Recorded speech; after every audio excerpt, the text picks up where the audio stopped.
Cancer అంటేనే చాలా మంది భయపడుతుంటారు. అన్ని రకాల క్యాన్సర్స్ ఖచ్చితమైన కారణం తెలియకపోవచ్చేమో కానీ చాలా క్యాన్సర్స్ కొన్ని ముఖ్య కారణాలు ఉన్నాయి. అందులో మొదటిది చెడు అలవాట్లు మొదటగా పొగ తాగడం వల్ల నోటి క్యాన్సర్లు, గొంతు క్యాన్సర్లు, ఊపిరితిత్తుల క్యాన్సర్లు, kidney and urinal bladder cancers వచ్చే అవకాశం ఉంటుంది. రెండవది గుట్కా, పాన్, తంబాకు నమలడం. ఇవి తీసుకోవడం వల్ల నోటి క్యాన్సర్లు అధికమవుతున్నాయి. ఈ మధ్య మన తెలంగాణలో నోటి క్యాన్సర్ కేసెస్ అధికమవుతున్నాయి. మూడవది మద్యపానం, పొగ తాగడం కలిపి తీసుకుంటే ఈ క్యాన్సర్ యొక్క రిస్క్ డబుల్ అవుతున్నది. ఎస్పెషల్లీ మద్యపానం వల్ల లివర్ క్యాన్సర్స్, గొంతు క్యాన్సర్స్ వచ్చే అవకాశం ఎక్కువగా ఉంటుంది. నాలుగవది మన ఆహారపు అలవాట్లు.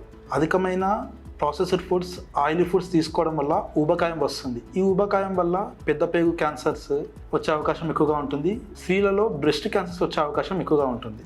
ఐదవది ఇన్ఫెక్షన్స్లో చెప్పుకోవాల్సిన మొదటగా 2 HPV infection, human papilloma virus infection. ఇది సర్వైకల్ క్యాన్సర్ అండ్ గొంతు క్యాన్సర్కి కారణమవుతుంది. రెండవది హెపటైటిస్ ఇన్ఫెక్షన్, ఇది లివర్ క్యాన్సర్కి కారణమవుతుంది. ఇన్ఫెక్షన్స్ సంబంధించిన వ్యాక్సిన్స్ తీసుకుంటే ఈ క్యాన్సర్స్ రాకుండా నివారించుకోవచ్చు.